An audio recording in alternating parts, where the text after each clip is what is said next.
Ukraine assistance to help Ukraine continue to counter Putin's aggression, and at a very pivotal moment.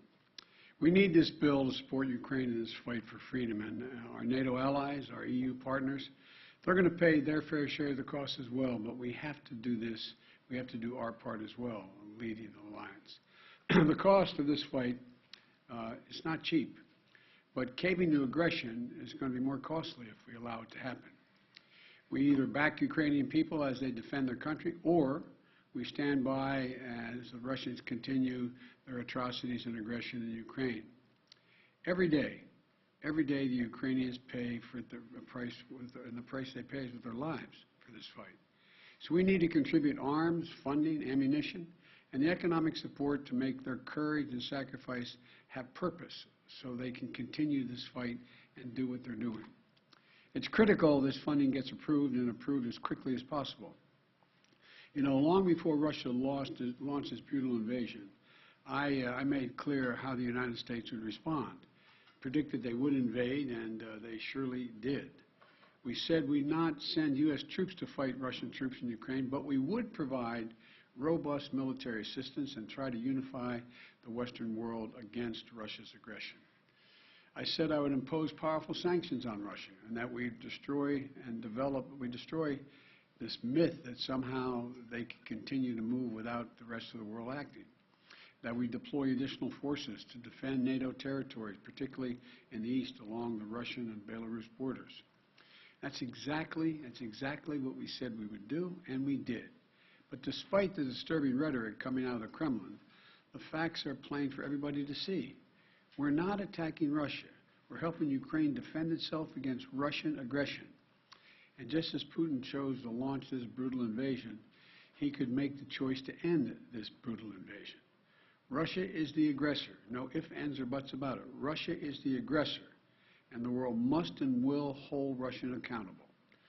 Russia's continued assault is yielding immense human cost. We've seen them leave behind horrifying evidence of their atrocities and war crimes in the areas they try to control. And as long as the assaults and atrocities continue, we're going to continue to supply military assistance. And I might note parenthetically, you know, there's a dinner this weekend, Celebrate the Press. Think of what the American press has done. The courage it's taken to stay in these war zones. The courage it's taken to report every single day. I've always had respect for the press, but I can't tell you how much respect I have watching them in these zones where they're under fire, risking their own lives to make sure the world hears the truth. Imagine if we weren't getting that information. It'd be a different world. It'd be a different circumstance. In the past 2 months, Russia launched its brutal attack and has moved weapons and equipment to Ukraine. We've moved weapons and equipment to Ukraine in record speed. Thanks to the aid we provided, Russian forces have been forced to retreat from Kyiv. Doesn't mean they're not going to try to come back, but they've retreated thus far. We've sent thousands of anti-armor, anti-missiles, helicopters, drones, grenade launchers, machine guns, rifles, radar systems. More than 50 million rounds of ammunition. The United States alone has provided 10 anti-armor systems for every Russian tank that is in Ukraine, 10 to 1. We're providing Ukraine significant, timely intelligence to help them defend themselves against the Russian onslaught. And we're facilitating a significant flow of weapons and systems to Ukraine from our allies and partners around the world, including tanks, artillery, and other weapons. That support is moving with unprecedented speed. Much of the new equipment we've announced in the past 2 weeks has already gotten to Ukraine, where it can be put to direct use on the battlefield. However, we have almost exhausted what we call, the fancy phrase, the drawdown authority that Congress authorized for Ukraine in a bipartisan spending bill last month. Basically, we're out of money. And so that's why today, in order to sustain Ukraine as it continues to fight, I'm sending Congress a supplemental budget request. It's going to keep weapons and ammunition flowing without interruption to the brave Ukrainian fighters and continue delivering economic and humanitarian assistance to the Ukrainian people. This so-called supplemental funding addresses the needs of the Ukrainian military during the critical weeks and months ahead. And it begins the transition to longer-term security assistance that's going to help Ukraine deter and continue to defend against Russian aggression. This assistance would provide even more artillery, armored vehicles, anti-armored systems, anti-air capabilities that have been used so effectively thus far in the battlefield by the Ukrainian warriors. You know, and it's going to deliver much-needed humanitarian assistance as well as food, water, medicine, shelter, and other aid to Ukrainians displaced by Russia's war, and provide aid for those seeking refuge in other countries from Ukraine. It's also going to help schools and hospitals open. It's going to allow pensions and social support to be paid to the Ukrainian people so they have something in their pocket. It's also going to provide critical resources to address food shortages around the globe. Ukraine was one of the world's largest agricultural producers. It typically grows 10% of all the wheat that's shipped around the world. Putin has asserted sanctions are blocking food from Ukraine and Russia getting on the market, the sanctions we've imposed on Russia. Simply not true. Putin's war, not sanctions, are impacting the harvest of food and disrupting the movement of that food by land and sea to nations around the globe that need it. This funding is going to help ease rising food prices at home as well and abroad caused by Russia's war in Ukraine. It's going to help support American farmers produce more crops like wheat and oilseed, which is good for rural America, good for the American consumer, and good for the world. And this supplemental request will use the Defense Production Act to expand domestic production and the reserve of critical materials like nickel and lithium that have been disrupted by Putin's war in Ukraine and that are necessary to make everything from defense systems to automobiles. And I hope Congress will move on this funding quickly. I believe they will. I want to thank Congress, Democrats and Republicans, for their support of the people of Ukraine. And next week, I will be in Alabama to visit Lockheed Martin plant that manufactures the Javelin anti-tank missile we've been sending to Ukraine, and to thank the American workers, thank them for producing the weapons that help stop Russia's advances in Ukrainian cities like Kyiv. Their hard work has played a critical role in ensuring Putin's strategic failure in Ukraine, and they should know that we know it. In addition to this supplemental funding, I'm also sending to Congress a comprehensive package that will enhance our underlying effort to accommodate the Russian oligarchs and make sure we take their ill-begotten gains. We're going to accommodate them. We're going to seize their yachts, their luxury homes, and other ill-begotten gains of Putin's kleptocracy.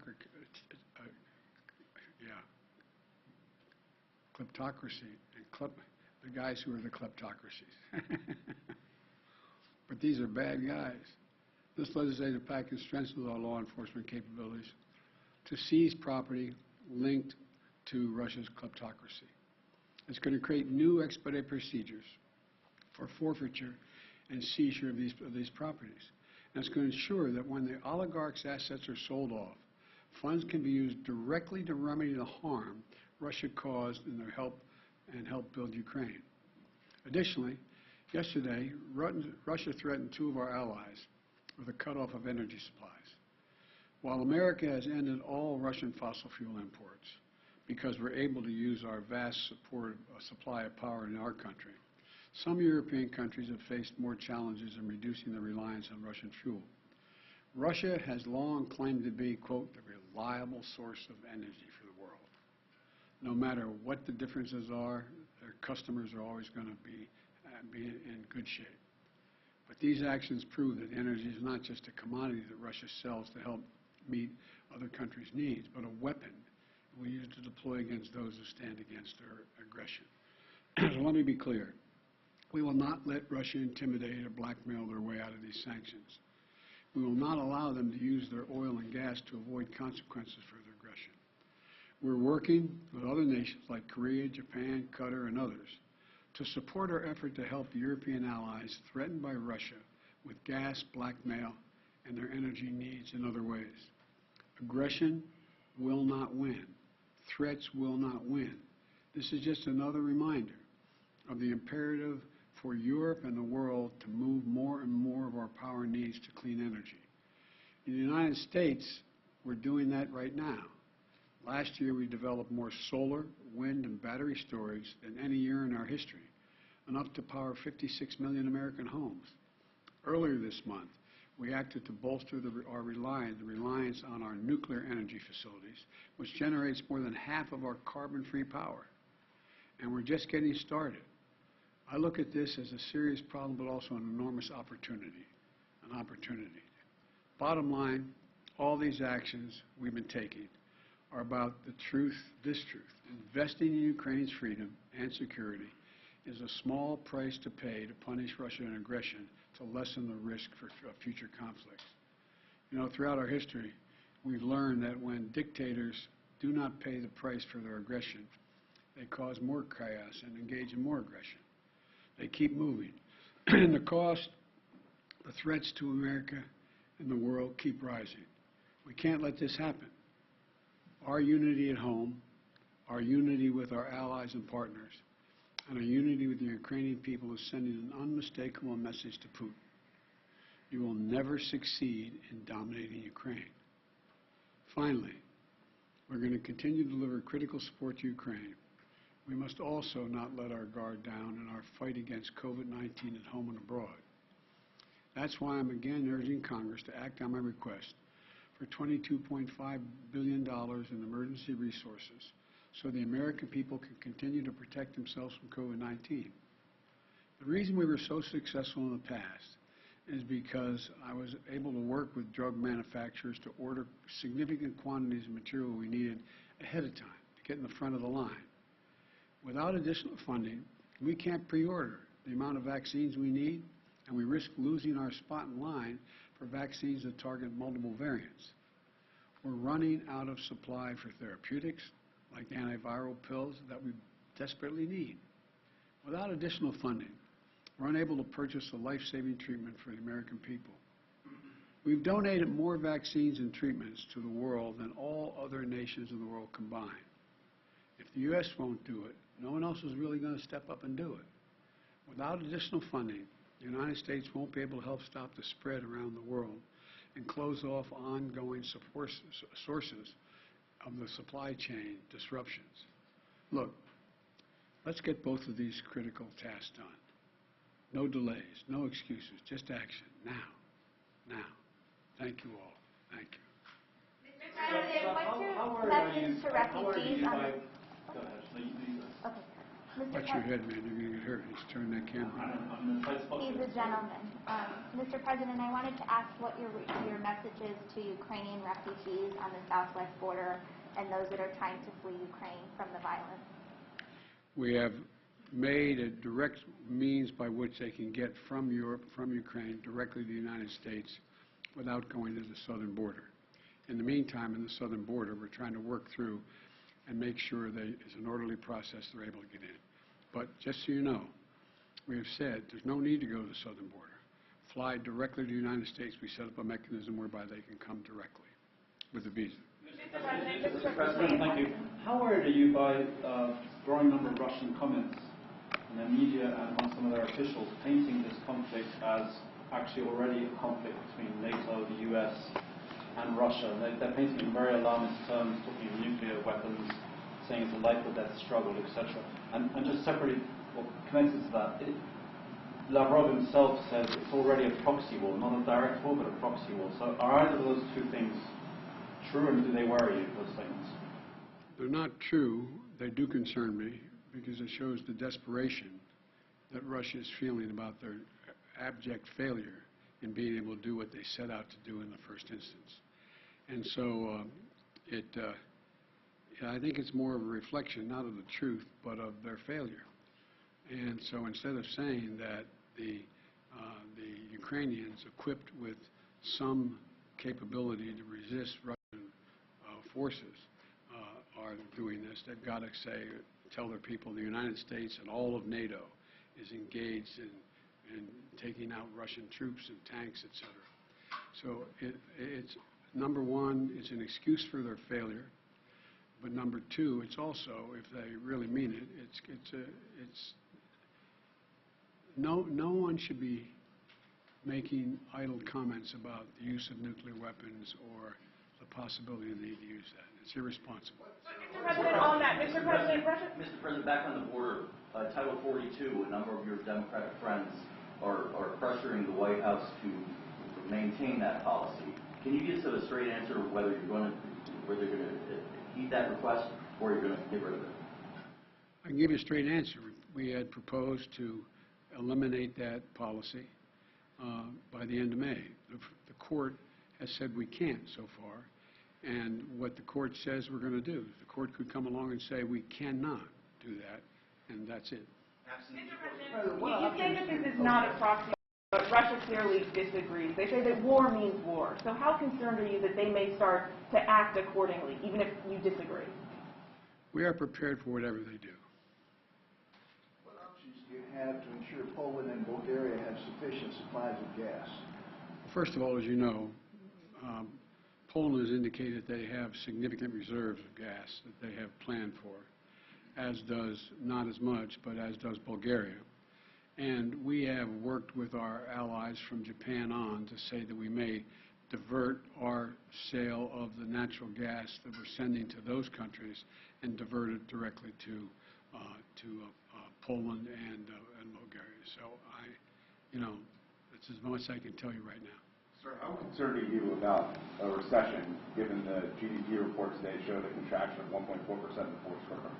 Well, I'm not concerned about a recession. And, I mean, you're always concerned about a recession, but the GDP, fell to 1.4%.